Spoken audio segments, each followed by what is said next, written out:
Mwanga wa taifa letu ulipigania haki na umoja, ukawasha taa ya utu. Sauti yako menyamaza, lakini roho yako yaishi.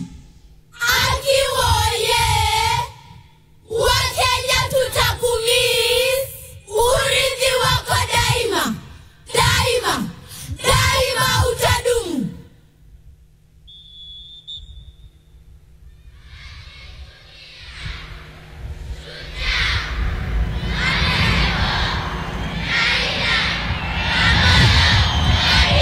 Tuajivunia shujaa Honorable Raila Amolo Odinga, na wamechora, tuwashangilie kabisa.